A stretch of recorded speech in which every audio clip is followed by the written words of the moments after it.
And another one.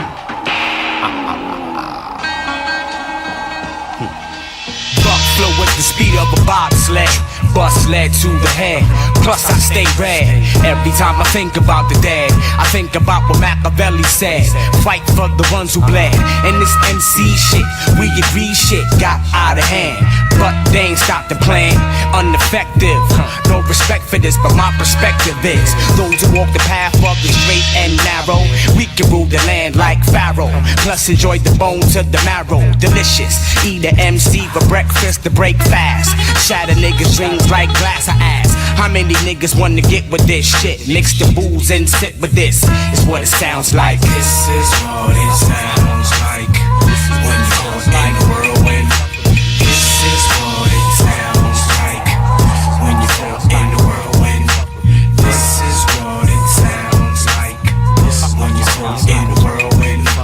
This is what it sounds like when you're caught in a whirlwind. This is what it sounds like when you're caught in a whirlwind. I heard a lot of y'all try to diss. Listeners, what it do? Welcome back to another episode of A Different Perspective podcast. I got my man Bpzy in the building today, aka Baby Paul Hendricks. You know what I'm saying? Formerly of the Beatminerz. You remember him from all the Blackmoon Heat, all that, you know what I'm saying? Smiff-N-Wessun, Helta Skeltah, you know what I'm saying? All them hard beats with them filtered out bass lines, you know what I'm saying? Then also, you know what I'm saying, Grammy nominated with AZ, you know what I'm saying? Did that Essence joint with NAS-AZ, also on Stillmatic, you know what I'm saying? He did that Destroy and Rebuild. I mean, he's worked with Fat Joe. The list can go on and on forever, you know what I'm saying? But you know what I normally do? I just say, let's get into the episode. Baby Paul, let's go. Ladies and gentlemen, may I have your attention, Lucid please? Network presents A Different Perspective podcast. You're now tuned in. Different, so don't compare me to another. I'm different, so don't compare me to another. Cause they can't hang, word to the mother. You tuned into A Different Perspective podcast. I got the legendary producer in the building, you know, one of the original Beatminerz, Baby Paul. What's the business? What's happening? What's going on, my brother? Thanks for having me, man. Oh, no problem, man. You know what I'm saying? I'm glad to have you with me on the platform. Like I was telling you, you know, earlier, I feel like you one of the more underrated producers, and maybe not so much underrated, but under the radar. You know what I'm saying? Right. It's like you got a lot of heat that a lot of people love, and I don't feel like enough people know your name or your face. You know what I'm saying? I heard you once before in an interview, you know, talking about how earlier on in your career you didn't do a lot of branding, because, you know, as you know, Beatminerz was a brand itself. But I just, you know, I reached out because I just really feel like people need to know, you know, who you are, you know, the ones that don't. I mean, you played an intricate part in laying down the blanket of hip hop, you know, back I appreciate from the 90s on up. Yeah, so I mean, let's just get into it. Let's take it back to, you know, what gave you a passion for making beats to begin with. Definitely. It's crazy because, you know, I'm glad that you actually pointed that out. The fact that I kind of played the back and I didn't take on, you know, the branding aspect of my career earlier. And right. I think the reason for that was, first, I wanted to define myself by myself creatively outside of the work I did for the Beatminerz. But to start things off, I used to intern in Long Island City Power Play Studios. Right. You know, earlier, you know, before I made a name for myself as a producer before the Beatminerz incepted. And that's when I kind of got my feet wet in terms of studio etiquette, being around legendary artists like Karis One when he was recording the Blueprint album. Right. Eric B. and Rakim when they was recording the Let the Rhythm Hit Him album. Right. You know, and Coogee Rap when he was recording the Wanted Dead or Alive album, which to me still hands down is probably one of the best albums he ever made in his entire career. You know what I mean? But and this was like the late 80s, like we're talking like 87 to 89 time frame, you know? And I was, you know, hanging out very closely with my good friend from Queens, Dr. Butcher, who was Coogee Rap's DJ, and, you know, just getting the lay of the land of being in the studio, being around these artists.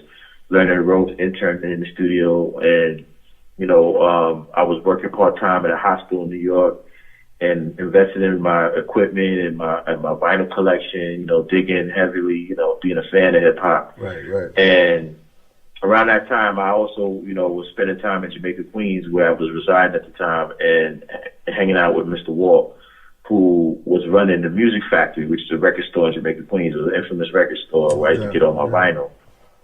And that's how we built a friendship, just off of the fact that I was coming in and out of, being in places like Power Play, and I would have advanced copies of these albums because I got them fresh out the studio before the albums came out. And, just being a tastemaker, I always wanted to have that ear to the street and be ahead of the game type thing. I was always into that, No doubt. And then, me hanging with Walt, that's how I met E.D., in Bushwick, and, around the time DJ Check Chill Out gave Blackmoon their first single opportunity, Who Got the Props, and then the Blackmoon movement started to take off. Right. It's like, friendship led to me, like developing my beats and being around Walt. And then when the Blackmoon album was being recorded, I was around and, sharing ideas and, bringing records to the table to sample, things like that, and which is what led to the original version, I Got You Open. It was a beat that I was trying to put together for somebody I was working with at the time, and I shared it with Walt, and it ended up being on the album. You know what I mean?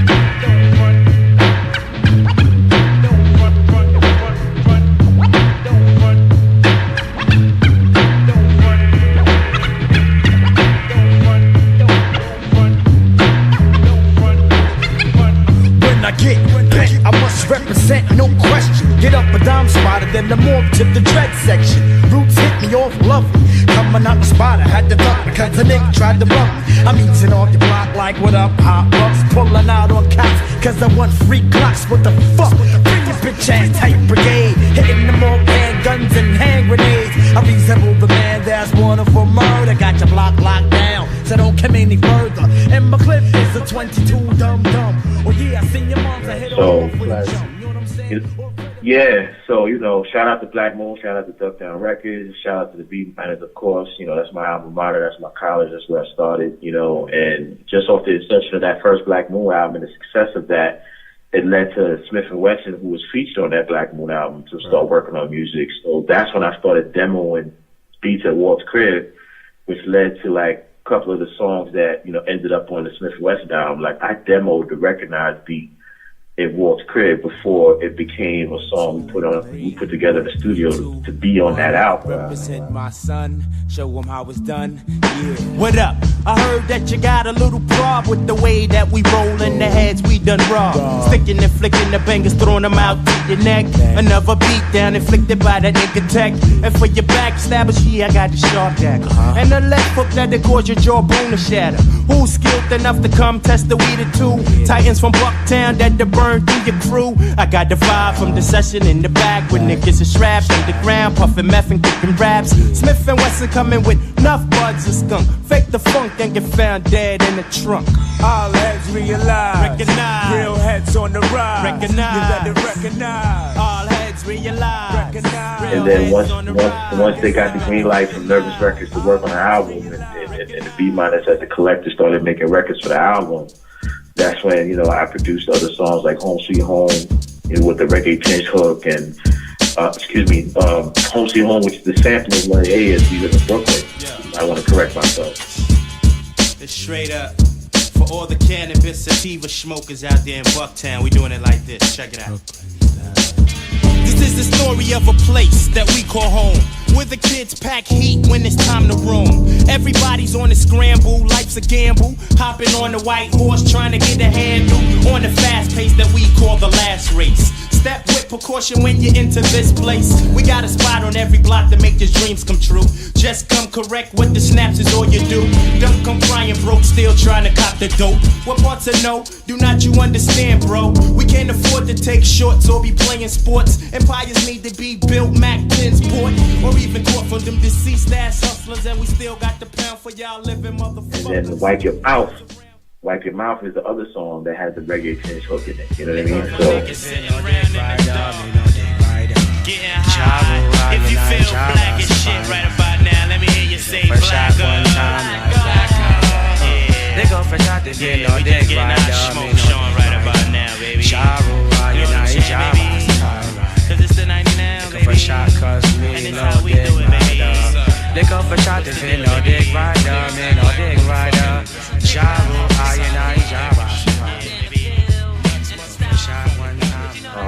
then, you know, of course, Walt did the soundboard Burial, and then we kind of collectively collaborated on Bucktown. Like, I brought the Jack Bruce sample that was used on with the horns and the bass line. Yo, check this out.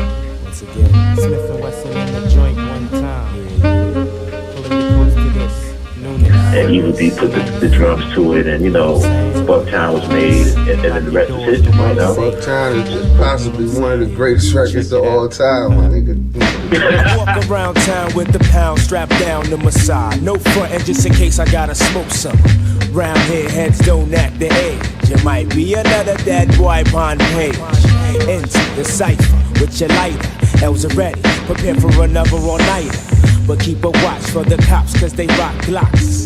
Coming on the block trying to rock knots. Pigs be acting like they bigger than us niggas from the streets, cause we stalk mad deep and them walk beats. I guess them all a grudge, cause I won't budge. Playing tough, staring down the judge with my hands cuffed. Standing there with my nappy hair and my dirty gear. All a war year, now I'm up out of here. Pigs lift me up and down with the front. Is it because I'm down or is it because I'm from Bucktown? Home of the original gun clappers. Home of the original gun clappers. Home of the original gun clappers. Home of the original gun clappers. Home of the original gun clappers. Home of the original. So let me pause right there, because I want my friendship right now. So, but this is what why I wanted to highlight you too, because like y'all kind of, everybody I've been interviewing lately has been the same wave, and I've had the same question from different eras. And what y'all did at that time with y'all with the Blackmoon, you know what I'm saying, and with Smith-N-Wessun and all that, y'all kind of reshaped the landscape of hip hop at that time. You know what I'm saying? Right. Y'all came through with started, you know what I'm saying? You know, the signature was the filtered out bass line. You know what I'm saying? Mm-hmm. So first, okay, what was y'all using then? Was y'all using just the SP12s with the MPC? S950? I started out actually with an SP12, not even a 1200, meaning I had 5 seconds of sample time. Right. And I had a high S950 rack where I would filter the samples and trigger my drums and program my beats and sequence it with the 12. Right. And when I was doing beats then, if I didn't save it in the machine, I'd have to bring the machine to the studio just to track my ideas until I was able to buy it. So, right. You know what I'm saying? So,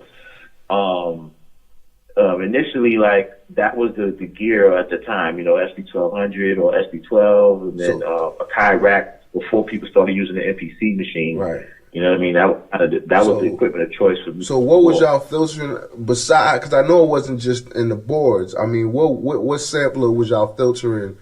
Yeah, you know, the bass. I myself was using a Kai S950. I think Walt had an Akai 612, which is another earlier rack Akai piece of gear. Yeah. And I think and then I would let Walt speak for himself as far as whatever else he might have been using that I might not have been aware of. But like I myself, I had a Kai S950 rack. That's how I used to filter my samples. And, you know, I was studying, you know, all of my peers, you know, how they would use equipment, like, you know, the Pete Rocks and the Tribes and the Large Pros. And then I took my own approach based on my own ideas from my records I was saying. So when you was doing tracks like Bucktown, you know what I'm saying, or I Got You Open, the original joint, were you realizing at that time that this was just classic, you know, timeless? Did you realize the effect that this was going to have on the world? Had no idea. We were just, I was living in East Flatbush in a Brooklyn basement, you know what I'm saying, rent out a house, and I had my studio in the basement. Of course, Walt had his house in Bushwick, had his studio in the basement, and we were just hungry cats trying to make beats and, you know, compete with our peers and the artists and producers and musicians and people that we were fans of, and make records we thought were dope from the artists we were working with. And, you know, of course, a lot of music back then was released by independent labels. You know, you had, you know, Pop Pitch Records, you had Nervous Records. It was all of the urban music at that time was released by independent labels. It wasn't any corporate level releases other than when you saw people like Biggie get picked up, you know, with Bad Boy was signed to Arista and so forth. But like, you know, like the whole Blackmoon Smith-N-Wessun wave, that was all independent label releases, you know? So we were just happy to be able to put some music out and hopefully, you know, gain the respect of our peers and to reach some people, maybe get on the radio, get a couple dollars, you know. Yeah. We didn't know that the body of work would stand the test of time. We didn't know that it would be a worldwide impact. You know, we were happy just to be locally recognized in New York for what we was doing back then. Right, yeah, man, because that y'all came through with that and y'all sonically, you know, and musically just destroyed you, just changed the game and took it on a whole different course. And that was, again, as I always say, that was one of those aha moments in hip hop. It was like, you know, what the fuck, what is this shit I'm listening to and who came up with this? You know what I'm saying? It was definitely a defining moment in hip hop, man. And I definitely, as a producer and as an MC, I definitely appreciate y'all for that, man. So appreciate it. Thank you so much. You know, it's looking back, you know, I feel blessed to have been a part of that era because, you know, as things have changed, the technology's changed, the industry's changed, the business of music has changed over the years. You see how valuable that product is now, looking back. You know? Because we got a new generation of artists that, you know, some of them aren't as lyrical, some of them aren't as creative. You know, they just kind of follow trends and survive off of that, as opposed to like being organically creative from the bottom up and coming up with ideas from music to the song content.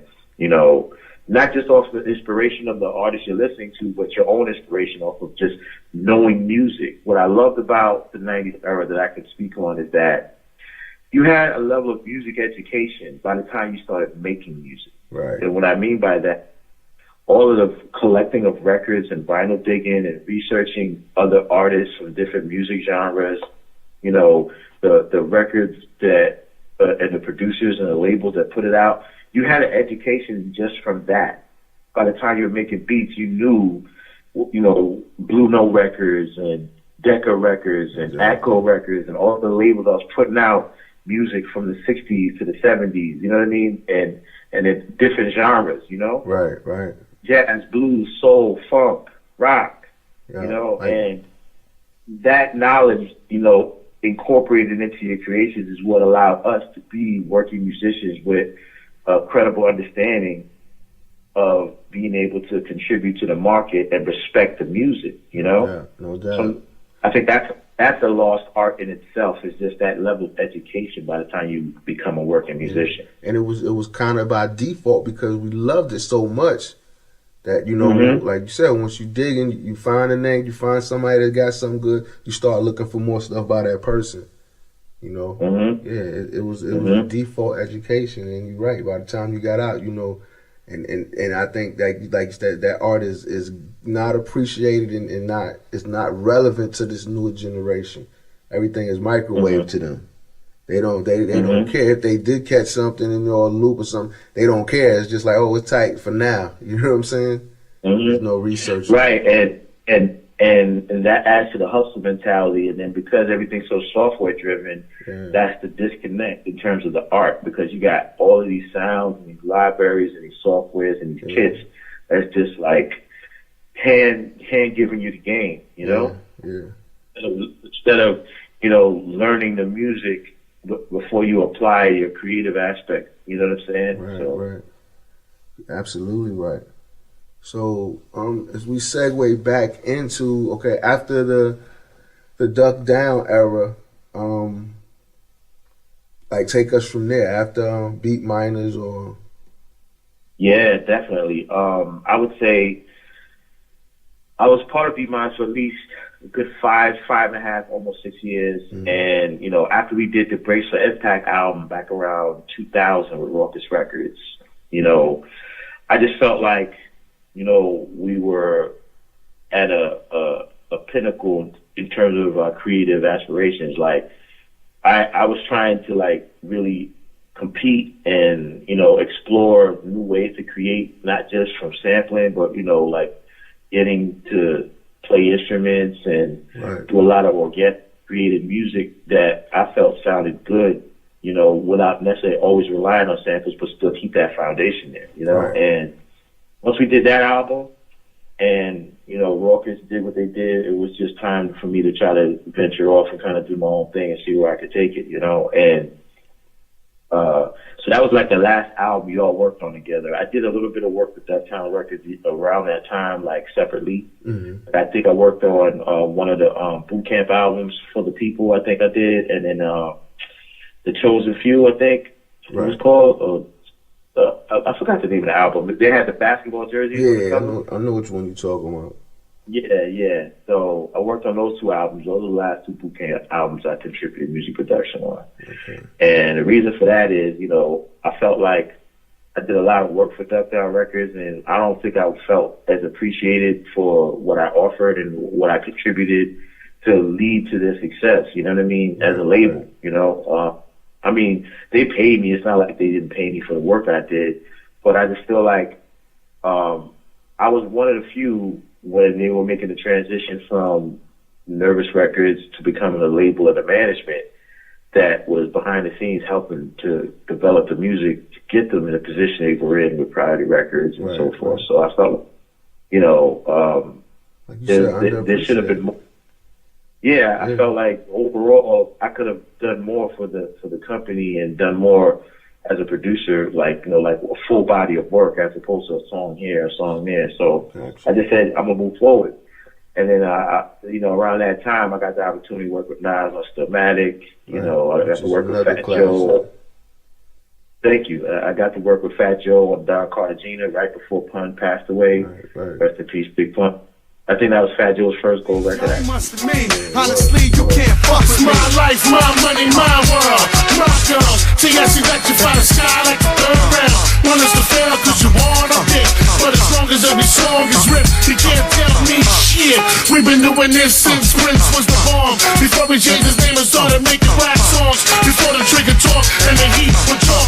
Was the last resort. And brothers sticking to the streets. Life, nothing on my wrist to crushed ice. Bumping the heights in the GS with the ball lights. Just the life that a player portrays. Looking laced in my FJ 568. Let's backtrack to the Nas. Like, how did that go down? How did that happen? Actually, I had got word. That was Build and Destroy.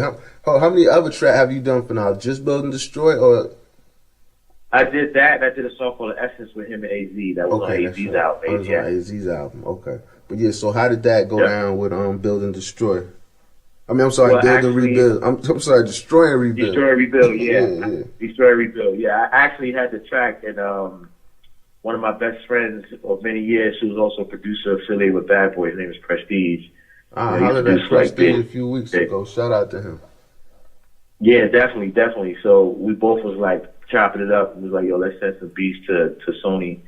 To, you know, the Nas is working on a new album type thing. And I sent some joints, and he sent some joints. Then I got the call back from the A&R, at the time, Lenny Nicholson, you know, who was the A&R at Sony at the time, that they were using my record. Then I got the call to come to the studio when Nas was in Times Square, Right Track Studio. He started tracking his ideas privately in the Bahamas as an escape when he worked on that album.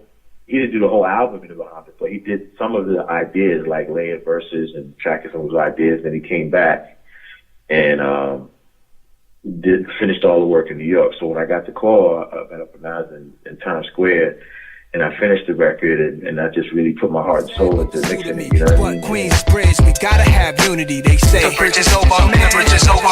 Nah, this is the time we destroy and rebuild it, they say. The bridge is over, the bridge is over. Nah, we the strongest hood, but we niggas kill it, so they say. The bridge is over, the bridge is over.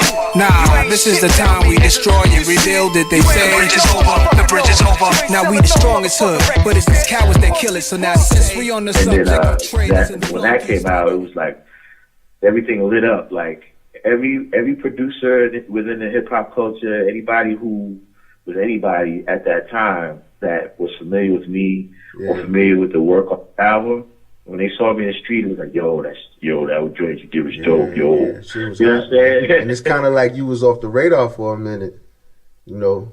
Not long, but it was refreshing. You know what I'm saying? And that track was banging, and it actually was a great song as far as the content, you know what I'm saying? Right. So right. It was the perfect marriage, but that definitely, you know, for me, that definitely opened my eyes to you once again, you know what I'm saying? Appreciate it. Nah, go ahead. Yeah. And the funny thing is, like the whole time I was always working. Yeah. But like you said, I didn't do a lot of media. I didn't do interviews. I wasn't in the music videos or the records I did. Yeah. There's records that I've worked on and albums I've worked on, people have no idea unless they read the credits. Right. You know what I'm saying? Right.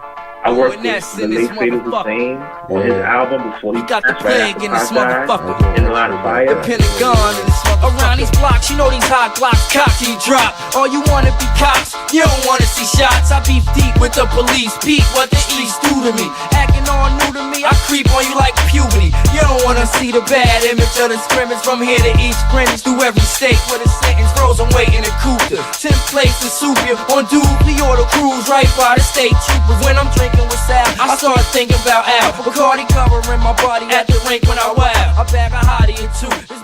Yeah, I worked with Nat. I worked with Artifacts on some of the earliest work. You know, I produced the Ultimate.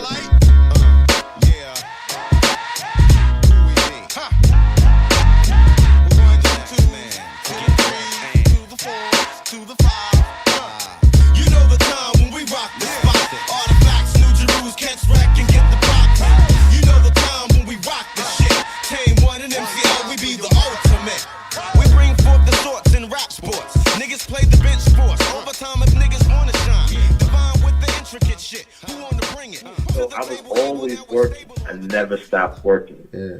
From the days of, you know, like from the tail end of the Beatminerz days to even after we parted ways as far as collaborating, I was always working, you know? Right. And after Stillmatic, then I worked on AZ's album, AZ-FAT, you know what I mean? Right. And I did another, that was the one that got me the Grammy nomination with AZ and Nas on AZ's album. That's your first Grammy nomination? Yep, my very first. Word. Yeah, best rap by duo group that year. I think Outkast won, understandably so at the time. Hey, yo, God.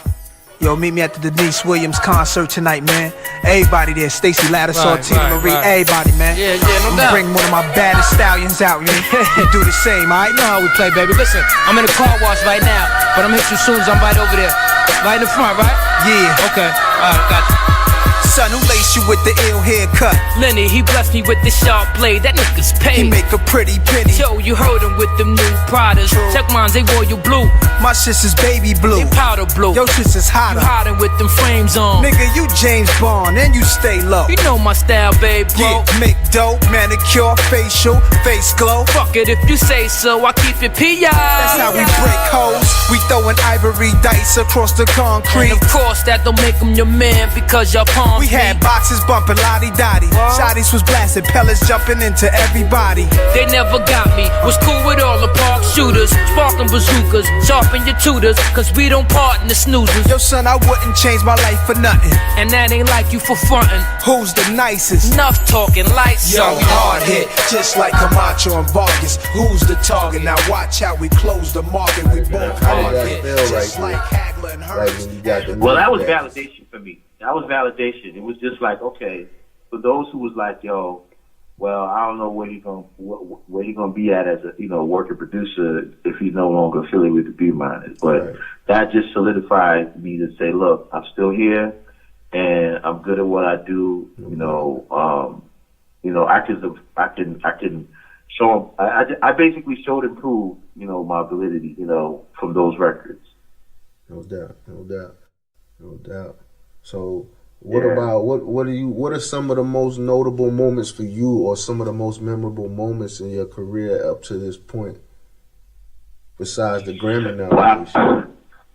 For me, I continue working, behind the scenes, even when between producing records, doing A&R consultation. I brokered a couple deals over at Koch Records. Then I was A&R consulting for them, and I worked at AZ on almost all of his independent albums, from AWOL to The Undeniable and the Format album. I always contributed ideas or A&R or did production on some of those records. And if you ask me, all of those albums are classics. AZ's another one that I don't know why he always flies under the radar. I mean, the niggas who know, but it's like he should be a household name. You know what I'm saying? Right, he deserves that. He definitely deserves that. You know what I'm saying? And right. And Steve Stout has some choice words that I didn't really agree with about him. I won't get into that, but I don't know. AZ just because what the problem is, what happens is people judge you by the level of success you have. Yeah, but Steve should know better than that. He just like if he had, and when I say he, I'm talking about AZ. If AZ had delivered the albums that he put out independently on a major label with a certain level of marketing presence behind the music and a certain level of mainstream outreach on certain singles he put out, his perception would be completely different because it wasn't like his quality of artistry ever changed. It never changed. It's always been top par. It's just that he went independent, and in the business of putting out his music wasn't on the level it was in the past. Right. And people go by that. They look at it like, well, if I'm not hearing or seeing nothing from you, then that means that you're not relevant. You know? Yeah. That's nice. You know, and it's unfortunate. But A's always survived off of his core fan base in terms of touring and putting out music and maintaining. That's right. And me as a producer, I've done the same, you know? That's right. And like I say, man, the cream will always rise to the top. And the thing about it, like you said, under the radar, you're still standing, whatever, you know what I'm saying? And you're still delivering good music, you know what I'm saying? And still doing your thing. And like I said, absolutely. So, yeah, I interrupted you, but I was about to ask you, what was your, what are like some focal points in your career, man? Like, I would probably say, of course, some of the work, I'm still very proud of some of the work I did with, and I say some because I'm very critical of my own work, meaning that I might have liked the record when I made it, but then wasn't happy with the end result because of a mix, you know, or whatever the case may be. But or the fact that it wasn't presented the way I wanted it to be. Right. But, I'm proud of some of the work I did with Blackmoon Smith-Wessun at the tail end of my work or whatever you want. Like, I worked on the Warzone album with Blackmoon. I worked on Cocoa Brothers album, The Awakening, and there were some really dope records I did on there. Yeah, you had that, like that Blown Away on Cocoa Brothers. Yeah. See, you know exactly what I'm talking about. Yeah. That was a song with Buckshot and Smith-N-Wessun. That record was so crazy. I had a live guitar played on that beat by DJ Premier's engineer Joe Quincy. You know what I'm saying? That's who played that? Yep. DJ Premier's engineer Joe Quincy played the guitar on that, and it came out incredible. I got so much trouble on my mind, refuse to lose. But sometimes the flesh gets weak and I regret the decision I choose. But I'm not trying to sing the blues, cause life goes on. Remembering the verse, Nitty showed me a song. Kept me calm for a minute though. Got me mellow when Judah blazed the cocoa. But in the back of my mind I still know I still got a job to do for real, yo. Give thanks for the meal, it's time to peel though. Little more, soon be back to build, yo. On the brick side where it's real for sure. But what's really buried deep in the mind, no one knows. My peeps keep me grounded so my head don't blow. It's a struggle, but the more I smoke, the more my mind flow. Losing my mind, trying to stay high. Everybody fucking with me, cause they know I keep a pound of trees. Cause I gotta maintain indeed. But I'm losing my mind, trying to stay high. Got the link with my PNC. It's the life of my man who lived for the root of all evil. I can't knock them though, cause we were once considered peoples. We broke bread at the same chick's crib. 2 ribs, we just roughed up. Gums, we just brushed up. Like, when a lot of people say their signature, you got a signature, and I think that's what I always felt about that track. I felt like you was, I don't want to use the term allowed, but I felt like you were able to experiment a little more. You know what I'm saying? It kind of reached. You know what I'm saying? And it's timeless, man. You know what I'm saying? It's timeless. Yeah, and I think appreciate that's that. what good music is about. It's timeless. Whether you put it on a day, it's like, did this just come out or did this come out a long time ago? You know what I'm saying?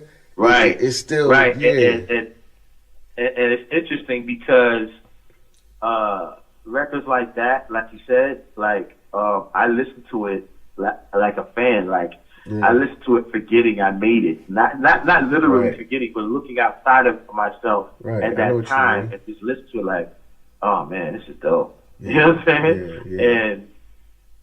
And that's what I pride myself on. I try my best. If I'm going to do music, I want to have that feeling like once I walk away from it, that I can listen to it years later and be proud of it. Right. I think I think you've done that over and over again. I know, we always the most critical. We're our own, worst critic, but I think you've done that time and time again, bro. You know what I'm saying? There's no doubt in my mind about that. Appreciate it. And since we talk about the boot camp, we cannot ignore. Yeah, no doubt, man. Rest in peace to Sean Price, man. Yeah, R.I.P. Sean Price, man. So that record, it's crazy because that record was an accident, but it wasn't an accident, and I'll explain why. When I did the beat, remember I mentioned earlier how some of my productions I did with an SP12, not even a 1200. Right? So it was only 5 seconds of sample time. So the drums for that beat, I programmed in my home studio, and I literally brought the drum machine to the studio to track the idea as opposed to having it on a floppy disk and bringing a disc to the studio. Right, because that's what you only save when you cut it off. For some reason, there was an issue with the studio tracking it, so I had to recut the drums again live in the studio, and the sonics of the kicks and snares, the truncation and the frequency of the kicks and snares, the way I originally had it, didn't sound exactly the same. So I was very, very anal about the mix of the beat. And the engineer did the best he could. And the reason why I say this is, you as a fan, you know it as you know it. But I know that beat before it was a song sonically in a way that nobody else knows it but me. And every time I hear the record to this day, I cringe because I feel like the drum mix could have been better. You know what I'm saying? But people love it. I can't see how it would have been better, man. Yes. The name of this shit here is Le Fleur, Le Fleur. Escorchka, the Fat Five. Yes, y'all. See Helta Skeltah be the best, y'all. Five slam from east to west, y'all. Pound straight through your bubble vest, y'all. And shake your chest, y'all. I caramba, the rain, gun clap a number. One on the set, man, I cut you like lumber. Still play the back in my thunder gear, down to my underwear. Make all your motherfuckers wonder where I come from. Cause motherfuck Dapper Dan, I'm a gun clapper fan. Plus I run rappers, man. Fat Five, mad live, blow up the spot. Drew High gets the paper, Blackmoon still gets the prize. Hey yo, next to snap a neck, be big R-O-C-K. Send MCs to me in squads of 3. Say rockin' this monster as he for really can be. See him in action as he transform that man to me. Enemies ain't caught it, ain't no welcome back in my home. Knots get blown like quarter slots and pay phones. Phone home or return like Jedi. I bet I can without lie give your stupid ass the red eye. I like niggas who can't see past a little bit of light. You come test the champion, you're gonna die tonight. And 6 feet deep is where you sleep. Eternally resting in peace, you feel relief. Now big up to all my true heads in the east. Stalking the block, not leaving the house without they gat. You best to believe that Fat Five got my back. Like that. I control the masses with metaphors that's massive. Don't ask if the nigga rugger bash it like cashes. I'm drastic. When it comes to verbs, I be flipping. Cause herbs just be shitting off the words I be kicking. I scold you, double-headed sword for the petty. But I told you, bitch niggas that heads ain't ready. Now I mold you back to the bitch that you are. Fucking with the ruckus, get bruised, battered and scarred. Guess who? Pump, chump, your brain just blew. It's the original gun clapper too. Rushing through, 3 on 3, you can't see we cause we stay tight and not too many niggas wanna fight. Some sneaker wear a nigga in the cypher of the camp. Just got amping so I took him out for a dance. Bigger triggers falling down like the bridges of London, but ain't too many niggas running. Yes, y'all. OGC Helta Skeltah be the best, y'all. Because it was 5 MCs on the record, everybody's competing on their own level in terms of verses. So like, there's a bunch of verses laid down. I had to kind of narrow it down to the best verses in my ear to make it a song, and then Rock's hook did the rest. There's like a 5-minute version of that song that I think you have to listen to the album version to hear. But the single version it's shorter for radio. You know what I'm saying? Right. Yeah. So that's crazy, man. That right there. Yeah. So rest in peace to Sean P. And shout out to Brock. It's crazy because I realized over the years they got to tour and do a lot of shows internationally off the strength of that early work. You know what I mean? So for me, that's a blessing. No doubt, man. Like I said, that era right there just shaped the game in a particular way, and like I said, it definitely took that whole boot camp clip worldwide, man, and still getting love for that. Your catalog is crazy. Definitely. Well, let's skip around a little bit. Like what's going on with you today, man? What you working on now? What's in the pot? Well, initially, in respect to my peers that I mentioned earlier, I helped administrate the reunion of Main Source with Lost Pro and K-Cut. Right. I helped them administrate the re-release of Breaking Atoms, to a vinyl period company this past year. Right. They did a reunion concert in New York that was sold out with Just Blaze DJing. Right. And which led to a tour of Europe and Japan, and I'm working on AZ's new album, Don't Die Too, which we've done a bunch of records here and there. We threw out a few singles. I did a single called Red Magic he put out back in 2015. I did another single called Back to Myself, featuring So Shy, an artist from Paris, singer-songwriter that used to be signed to Timberland. We put that out in 2016. Beautiful dream, dark is the light. I wanna swim. Now that I'm safe, beauty in me. God is alive. I wanna scream. Okay. Back to myself. Yeah. Back to myself. Yeah. Back to myself. And the video was so dope because he shot the video in Costa Rica. You know what I mean? At the time, I had to renew my passport, so I didn't get to go to the video.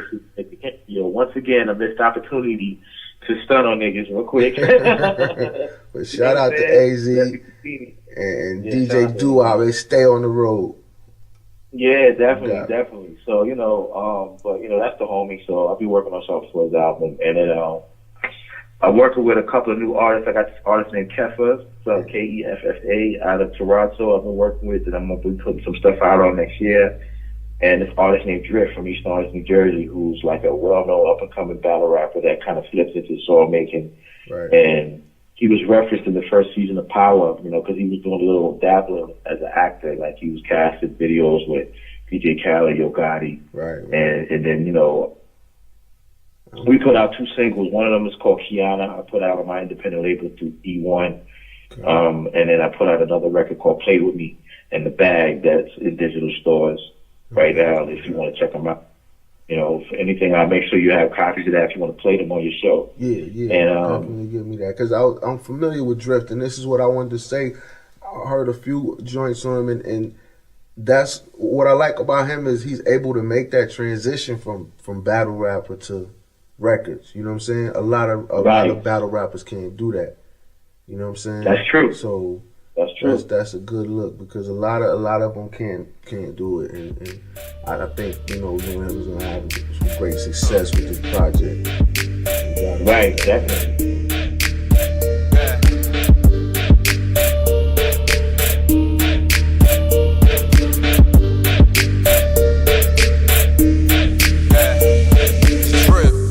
I know you heard I had your baby with me. Took her out, spent the whole day with me. Now you wanna fight and it's okay with me. I never let him play with me.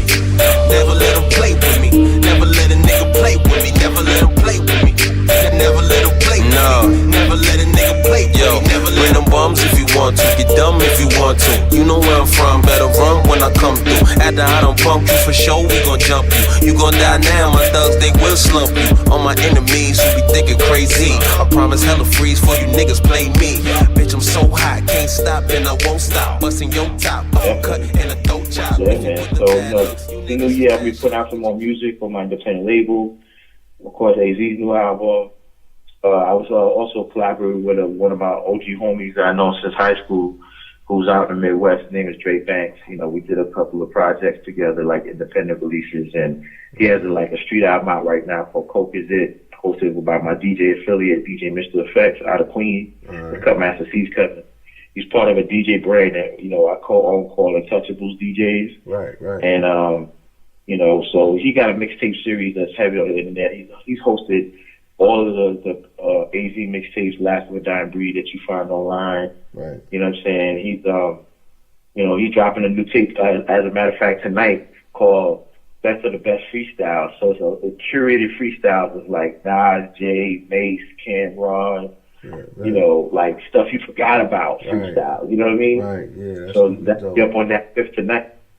You know what I mean? And the Coke Is It mixtape is out right now with Dre Banks, and we got a joint I did with AZ and him called We On, and we got joint from Miss Toy, you know, Ice Cube affiliate on there. Right. And there's real dope, Killer. And he got this joint with an artist that's affiliated with G Unit named Brook Baby, you know what I mean, called Style. So, you know, we got some joints he's working on. You know, so y'all basically, man, y'all pushing culture forward as you've always done. You know what I'm saying? Yeah. Just pushing culture forward. And so that's why I wanted to ask you too, like, I mean, the $1 million question everybody gets asked, like, you know, from coming from our era, how you feel about the state of hip hop today? Because it's funny that you was mentioning, you know, you used the word curator with, you know, him, you know, doing the mixtape of freestyles, and I feel like that's what's missing today. There's no curation. Everything gets through the door. So, well, you know, tell me how you feel about today's state of hip hop, man. Yeah, I agree, and I feel like, you know, technology just made things more accessible. When I'm speaking of that, I'm talking about the creative aspect, meaning that, you know, someone can decide today if they invest in some software and, you know, a laptop, that they could be a producer, you know. And what makes a producer, in my opinion, is not just the beat making, it's the song making, it's the artist development, it's the whole creative perfection, it's the mixing, arranging, who you put on records strategically, you know, no one having an ear to put a record together from start to finish, you know. So with the technology, I just feel like today's generation is a little spoiled, you know, that which causes that level of disconnect within the culture, where people don't respect the architects, and I feel like that's very important. You have to respect the architects and those that came before you to properly approach the music you're creating and offer it to the world, and respect it, you know? Right. So let me ask you this, like, you know, the name of my show is Different Perspectives. So let me ask you this, because this is something that I wondered, and I just want your opinion on it. For guys like you and me, right, with the technology that they have today, because a lot of times I look and I'm like, man, if we had this technology back then, we just would have took it to a whole nother level, because I'm sure you like that right now. If you go and you get a new patch, you know, you download something that got some crazy sounds on it, you know, you probably not just going to use them as stock. You still going to be like, yo, what can I take these and do it to make them mine, to make them different, to take this technology to the whole next level. You know what I'm saying? So do you think I agree. Do you think that we would have been the same way if we had the technology then, or would we have just microwave? Because I guess it's kind of hard to say, because, you know, but I always think, like, if I had that, I would have took it, you know, even with the stuff today, like, I try to take it to a whole nother level. Do you think it's just this generation, or do you think we would have botched it too? I'm glad you said that, because I feel like the people who were in the game before us, they probably thought we were spoiled in the 90s, because we had drum machines and rack box and keyboards, and that was the conversation back then. Y'all don't do nothing but steal samples. Y'all not playing. It's not real music. You know what I'm saying? Right. So It's but just then we found a way to create an art from it. So as it progressed, it got bigger and more widely received. People started to realize the art in it. You know, like, you know, there is a science to sampling and how you can turn it into something new. But, you know, now with technology, you have so much flexibility. You can orchestrate, you can sample or not sample, and it's up to you what you create.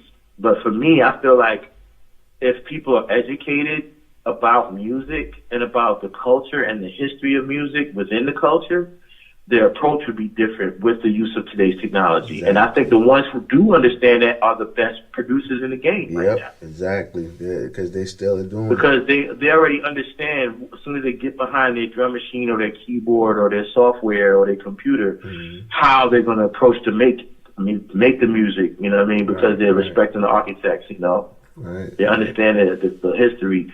And then when they create something, it's a reflection of that. Right, right. And as you know, I feel like hip-hop, but history, you know, repeats itself sometime. And I feel a wave coming of a lot of the younger generation appreciating particularly the era that I said that you shaped, you know. And I hear these young guys like Nick Grant, you know what I'm saying?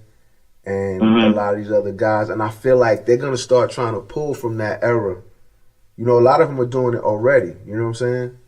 And I feel like that bus is coming back around again. You know what I'm saying? Of that what we call real hip hop. You know what I'm saying?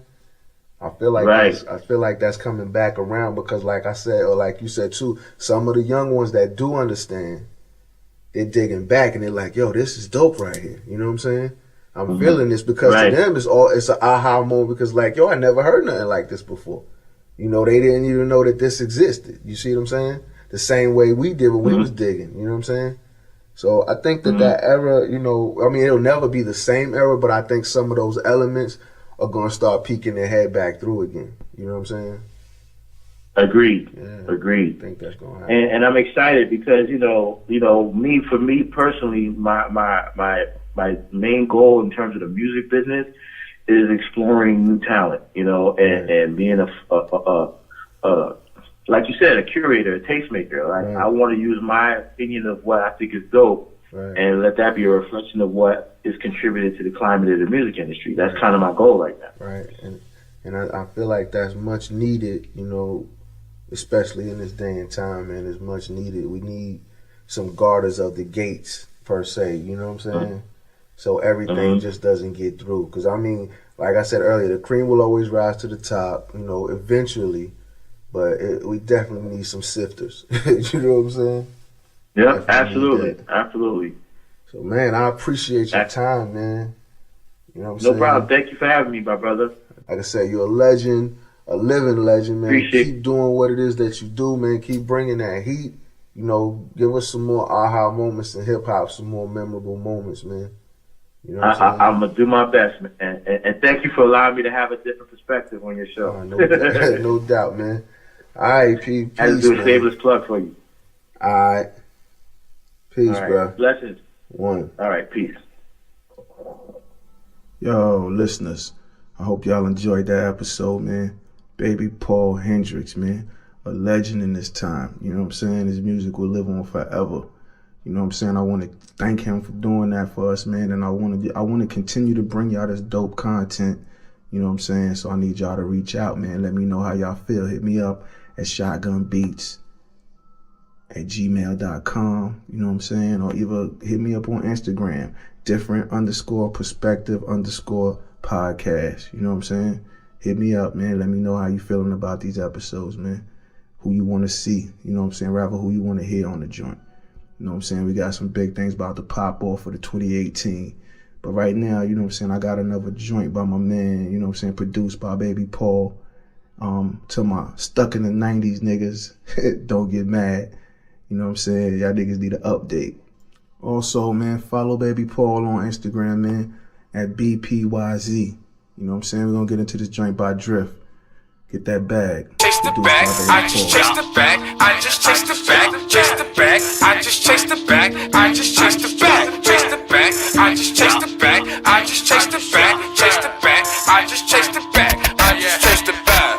Fly, bitch, fuck you said. Y'all butterfingers, don't touch no bread. Fake ass homies will bust your head. Cut them off like Buster's dreads. If you broke, then I need some silence. Real warrior, I believe in violence. My twin bro, Drift girl, he the wildest. Bob so fly, she don't need styles. Fly flow on my fly clothes. Cross the line, you gon' cry, ho. Bag your dude with my eyes closed. Slept on me, now die slow. You suckers jump, you gon' bleed. We got the pumps with no Reeboks. You stalking now, would you please stop? My heart cold like a freeze pop. You a liar, ain't used to truth. I'm a winner, bitch, loser proof. My flow tight, you're super loose. I'm a dime, bitch, use a deuce. Wherever you at, we gon' rush your place. Can't hold me down like Puff and Mace. Goofy ass, you is such disgrace. Humble pie, we gon' stuff your face. I get way too fly to be low with it. I do my job and that's go get it. I know that dope, but I don't know niggas. Said I know that dope, but I don't know y'all niggas. Man, I'm way too fly to be low with it. I do my job and that's go get it. I know that dope, but I don't know niggas. Said I know that dope, but I don't know y'all niggas. Man, chase the bag. I just chase the bag. I just chase the bag. Chase the bag. I just chase the bag. I just chase the bag. Chase the bag. I just chase the bag. I just chase the bag. Chase the bag. I just chase the bag. I just chase the bag. Win and losers lose, y'all niggas know that you lost, right? Gave these girls that cold shoulder, now they got pneumonia and frostbite. See, I'm nice with them flows, homie. Stay with designer clothes on me. Women thinking that I'm a pimp the way I stay with them hoes on me. You know how the shit goes, homie. So-called gangsters is so phony. Last time we went blow for blow, y'all tattletale went and told on me. I'm in the street and I'm up late. Y'all niggas sweet like them cupcake. Yo, bitch is bad and I must taste. I don't give a fuck if a buzz fake. Need 100 down, I want it now. These rap boys so funny style. Shit get ugly, I'm running wild. Kid, I'm hungry, my stomach growl. Ballin' hard and taking spot. Foreign cars and them vacant lots. When I was down, you just watched me drown. And believe me, homie, I ain't forgot. I get way too fly to be low with it. I do my job and let's go get it. I know that dope, but I don't know niggas. Said I know that dope, but I don't know y'all niggas. Man, I'm way too fly to be low with it. I do my job and let's go get it. I know that dope, but I don't know niggas. Said I know that dope, but I don't know y'all niggas. Man, chase the bag. I just chase the bag. I just chase the bag. Chase the bag. I just chase the bag. I just chase the bag. Chase the bag. I just chase the bag. I just chase the bag. Chase the bag. I just chase the bag. I just chase the bag. You ain't fly, bitch, fuck you said. You ain't fly, bitch, fuck you said. You ain't fly, bitch, fuck you said. You ain't fly, bitch, fuck you said. Y'all butterfingers don't touch no bread. Butterfingers don't touch no bread. Butterfingers don't touch no bread. Who ain't fly, bitch, fuck you said. Butterfingers don't touch no bread. Butterfingers don't touch no bread.